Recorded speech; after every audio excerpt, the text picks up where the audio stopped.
महानगरपालिकेतर्फे नवी मुंबईतील सर्व रहिवाशांना स्वातंत्र्य दिनाच्या हार्दिक शुभेच्छा। 15 ऑगस्ट स्वातंत्र्य दिनाच्या नवी मुंबई महानगरपालिकेतर्फे सर्व नागरिकांना हार्दिक शुभेच्छा। नमस्कार, मी डॉक्टर राहुल गेठे, उपायुक्त नवी मुंबई महानगरपालिका।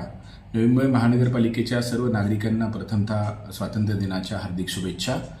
यावर्षी आपण असा संकल्प करूया, नवी मुंबई अतिक्रमणमुक्त, नवी मुंबई अतिक्रमणमुक्त। मी जितेंद्र इंगळे, मुख्य लेखापरीक्षक, नवी मुंबई महानगरपालिका।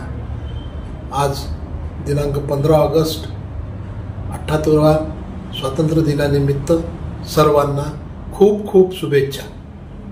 नमस्कार, नवी मुंबई महानगरपालिकेच्या शहर अभियंता विभागातर्फे मी सर्वांना हॅपी इंडिपेंडन्स डे म्हणते, स्वातंत्र्य दिनाच्या हार्दिक शुभेच्छा सर्वांना। सर्वांनी हा दिवस आनंदाने